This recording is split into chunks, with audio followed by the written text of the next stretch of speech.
그리고 항상 이 정부에서 의대 증원 필요성을 얘기할 때 빼놓지 않는 게 응급실 뺑뺑이에요. 소아과 오픈런, 응급실 뺑뺑이. 그래서 이 응급실 뺑뺑이, 그러니까 내가 응급실에 가고 싶은데 병상이 차서 결국은 못 가고 다른 데로 자꾸 뭐 돌린다 이 얘기인데 응급실 뺑뺑이의 실체라는 게 뭘까요?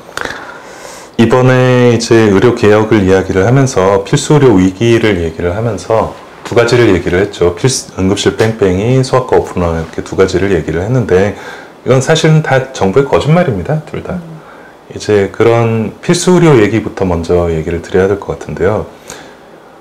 되짚어서 생각을 해보면 필수 의료의 위기라고 하는 게 필수 의료 살리기를 주장한 대통령 공약이었죠. 필수 의료 살리겠다라고 한 게 대통령 공약이었잖아요. 네. 살리려면 위기가 필요하잖아요. 그러니까 만들어진 위기라고 저희는 생각을 합니다. 필수 의료의 위기라고 정부에서 주장하는 여러 가지 것들, 응급실 뺑뺑이, 소아과 오픈런, 코로나 이전부터 있었던 일들이에요. 워낙에 흔하게 있었던 일인데 어느 날 갑자기 그걸 위기라고 정의를 하고 위기를 해결하기 위해서 그것도 또 얼토당토하는 의대 증원이라는 결론을 갖다가 붙이는 것은 사실은 이거는 좀 조작된 어떤 음모에 가까운 잘못된 어떤 정책 선택이다라고 생각을 하거든요. 한 가지 얘기하자면 그러면 응급실 뺑뺑이, 그러니까 이게 저도 좀 앞뒤가 안 맞는다라고 한 게 뭐냐면 응급실에 내가 가고자 할 때 못 가서 사람이 죽는다? 그러면 그 회피 가능 사망률도 높아야 되거든요. 근데 이 회피 가능 사망률, 우리가 살릴 수 있는데 못 살린 어떤 환자의 사망률은 굉장히 전 세계에서 가장 낮은 나라니까 이게 앞뒤가 안 맞는데 어쨌든 응급실에서 어떤 뺑뺑이라는 거는 그냥 네. 보통의 수준이다라는 건가? 다른 나라에 비교했을 때? 이제 그 설명을 상당히 이제 오래도록 설명을 하는 방법이 있고 간단하게 설명을 하는 두 가지 방법이 있는데요. 네. 저희는 이제 주로 간단하게 설명을 합니다. 응급실에 뺑뺑이라고 하는 것은 없습니다. 전 세계에 아무 데도 없어요. 네. 그런 것을 정의하고 있는 나라도 없고요. 물론 필수 의료를 정의하고 있는 나라도 전 세계에서 아무 데도 없습니다. 오로지 우리나라만 필수 의료를 살리겠다고 하고 있는 것이고요. 이제 응급실이라고 하는 게 결국은 현장에서 119가 병원을 데리고 가는 단계가 있고요. 네. 병원에서 최종 처치가 안 돼서 다른 병원으로 가는 병원 간 단계가 있습니다. 그렇게 크게 봐선 두 가지 단계가 있는데요. 응급실의 뺑뺑이라고 하는 것은 구급차가 아무 병원이나 데려다 놔도 그 병원에서 모든 것을 다 치료할 수는 없거든요. 네네. 전 세계에서 그런 병원을 만들 수 있는 나라는 없습니다. 네. 결국은 119는 가까운 병원으로 데리고 갈 수밖에 없고 가까운 병원에서 검사와 여러 가지 것들을 통해서 최종적으로 어떤 치료가 필요하다고 했을 때 최종 치료가 필요한 병원으로 환자를 보내주는 것이거든요. 지금 우리나라에서 막혀있는 단계가 이 두 번째 단계가 막혀있는 것입니다. 왜냐하면 최종 치료의 인프라가 부족하기 때문에 그렇습니다. 최종 치료를 제공할 수 있는 병원들은 대부분 상급 종합병원들입니다. 빅5를 포함한 상급 종합병원들인데요. 이 상급 종합병원들은 대부분 환자 과밀화로 병원이 항상 가득 차 있습니다.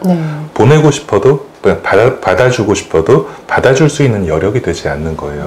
그래서 응급실 뺑뺑이라는 이야기가 나오기 아주 오래전부터 응급의학 의사회에서는 과밀화부터 해결하지 않으면 절대로 이 문제는 해결되지 않는다 라고 여러 번 얘기를 했었습니다. 정부도 동의하고 있는 바예요.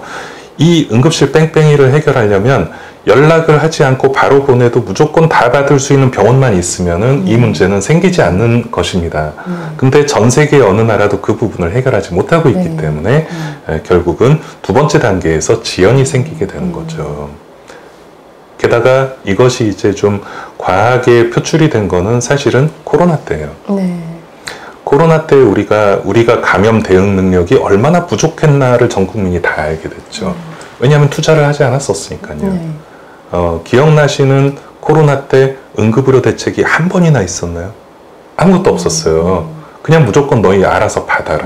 알아서 해결해라. 그리고 어떤 집단 감염이 일어나면 너희가 알아서 책임져라. 이거밖에 없었거든요. 이번 정권으로 바뀌게 되면서 과학적인 방역을 하겠다? 사실 조금은 기대를 했었어요. 그러나 그 후에 어떤 과학적인 방역이 있었나요? 라게브리오 뭐 이런 약을 사오는 것이 과학적인 방역인가요? 네, 그거 말고는 없었습니다. 이제 이제 그런 것들을 되짚어서 생각을 했을 때 결국은 우리가 생각을 했던 거는 이 사람들이 몰라서 못하는 게 아니구나. 못하는 것이구나. 라고밖에 생각을 할 수가 없었던 거죠. 그래서 응급실 뺑뺑이를 얘기할 때 저희는 한마디로 얘기합니다. 최종 치료 인프라가 안 되면 결국은 최종 치료 인프라를 확보하기 위해서 과밀화가 해결되지 않으면 절대로 응급실 뺑뺑이는 앞으로 10년 걸리고 20년 걸리고 2,000명이 아니라 2만 명을 더 만들어내도 해결되지 않는다라고 얘기를 합니다. 그러니까 지금 환자가 원하면 무조건 원하는 데를 내가 갈 수 있는 거죠. 맞습니다. 그러니까 지금 상급 종합병원, 빅5에 환자들이 계속 몰린다라고 하는 거는 갈 수 있게끔 모든 걸 다 열어놓은 시스템이기 때문에 그 어떤 의료 수요에 대한 제한을 뒀다가 이걸 다 풀어줬던 건가요? 과거에는 이제 1차, 2차, 3차 의료기관의 의료 전달 체계라는 것이 이제 정해져 있었죠. 소견서를 가지지 않으면 상급병원을 그렇죠. 가지 못하게 했었죠. 그러나 이제 그런 것이 없어졌습니다. 지금은 이제 상급 종합병원이라 하더라도 본인이 원하면은 언제든지 이제 갈 수 있게 되어 있고, 특히 거기에서 예외가 응급실입니다. 예를 들어 이거 수술 필요합니다. 그럼 다들 그때부터 상급병원을 가요. 작은 병원에서 지역에서 당신이 어떤 상황이니 수술이 필요합니다 라고 하면 무조건 상경에서 상급종합병원을 갑니다. 근데 가면은 당연히 예약이 안 되죠. 그렇죠. 바로 갔으니까. 그럼 어디로 옵니까? 응급실로 와요.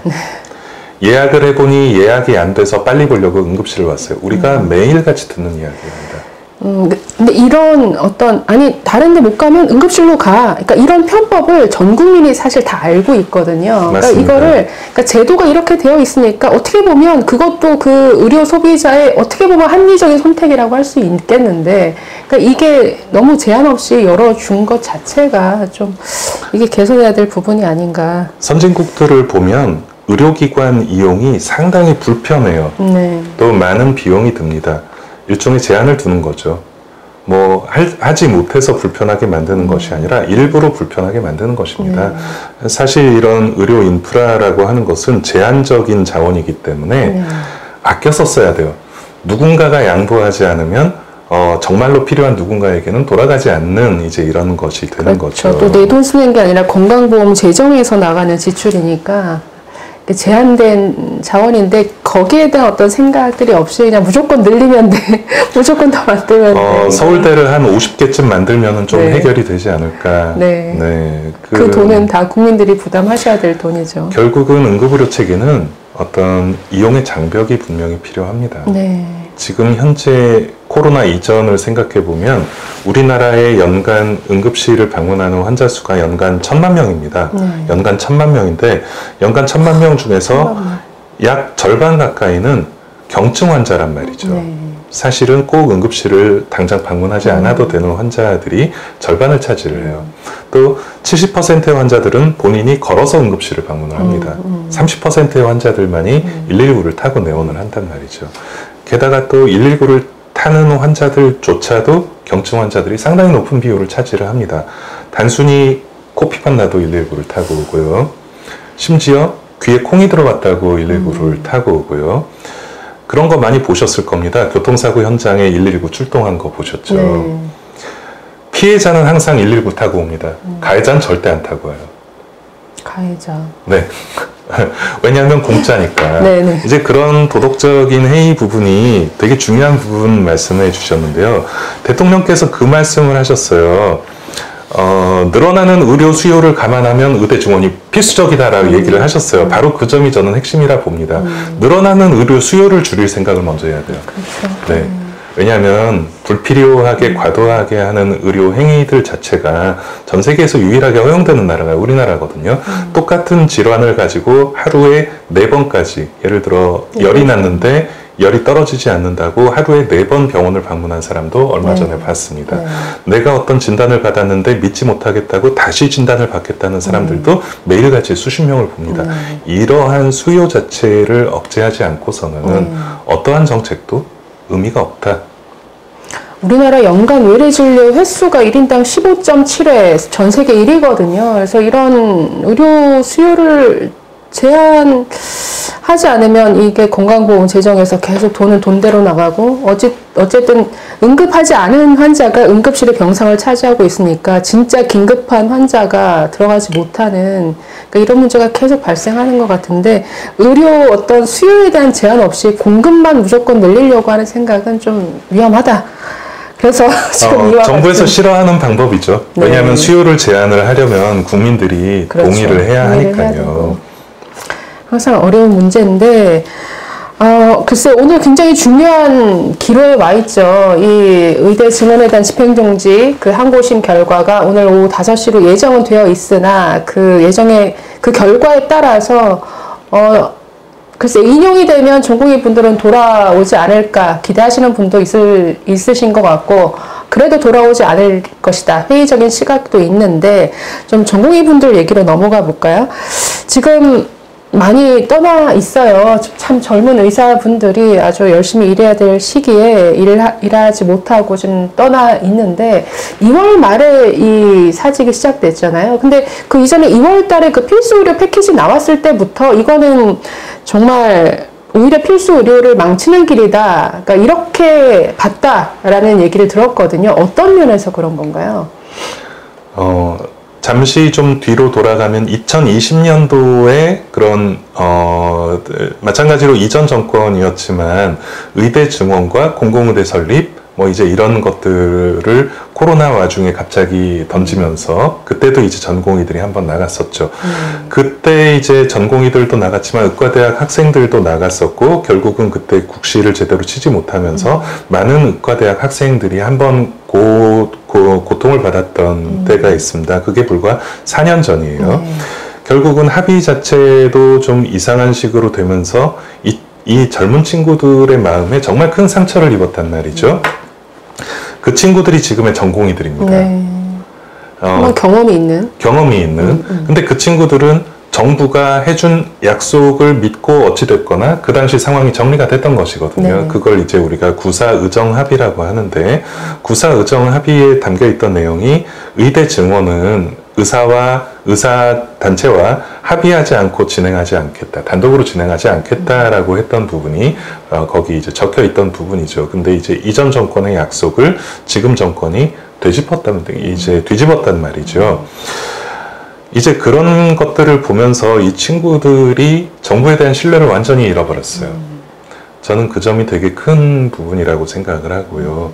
전공의들 같은 경우에는 뭐 언론에서도 많이 다루죠. 열악한 환경, 뭐 이제 많은 근로 시간, 과중한 업무.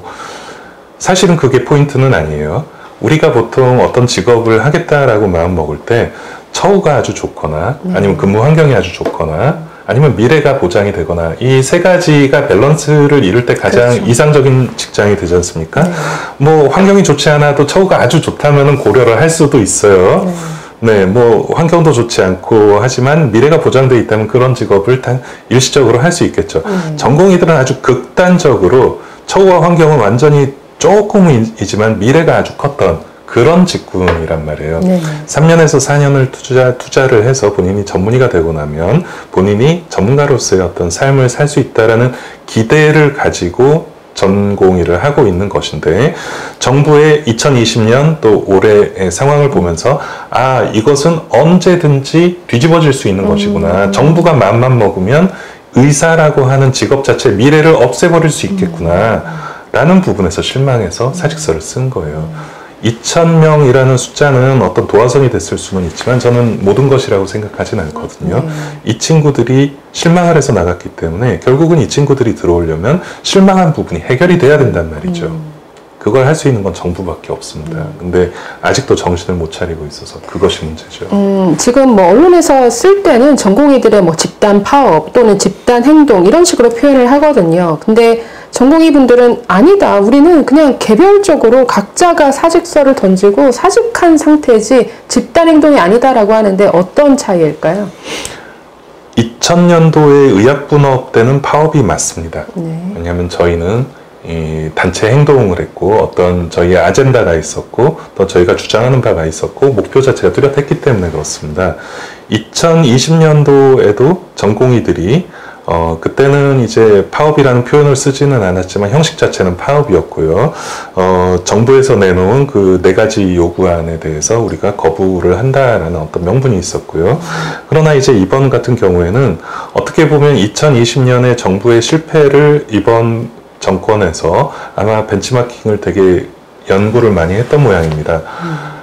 2월 달에 의대 증원 발표하기 전에 의사 면허 취소법이라고 하는 또 의사 집단에서 상당히 반대를 했던 수년간 반대를 했던 그 법이 통과가 됐어요. 의사 면허 취소법. 네, 의사 면허 취소법이 사실은 이전에 군사 독재 시절 때 있었던 법입니다. 그때 이제 의사들이 하도 데모하고 말 안 듣고 그러니까 이제 의사들을 어떤 식으로든 좀 컨트롤을 하겠다라는 의미에서 금고 이상의 형이면은 면허를 취소를 하겠다 이제 이런 법이 있었는데 그게 헌법소원에서 문제가 돼서 결국은 없어졌던 법이거든요. 네네. 그게 수십 년 만에 다시 부활을 했어요.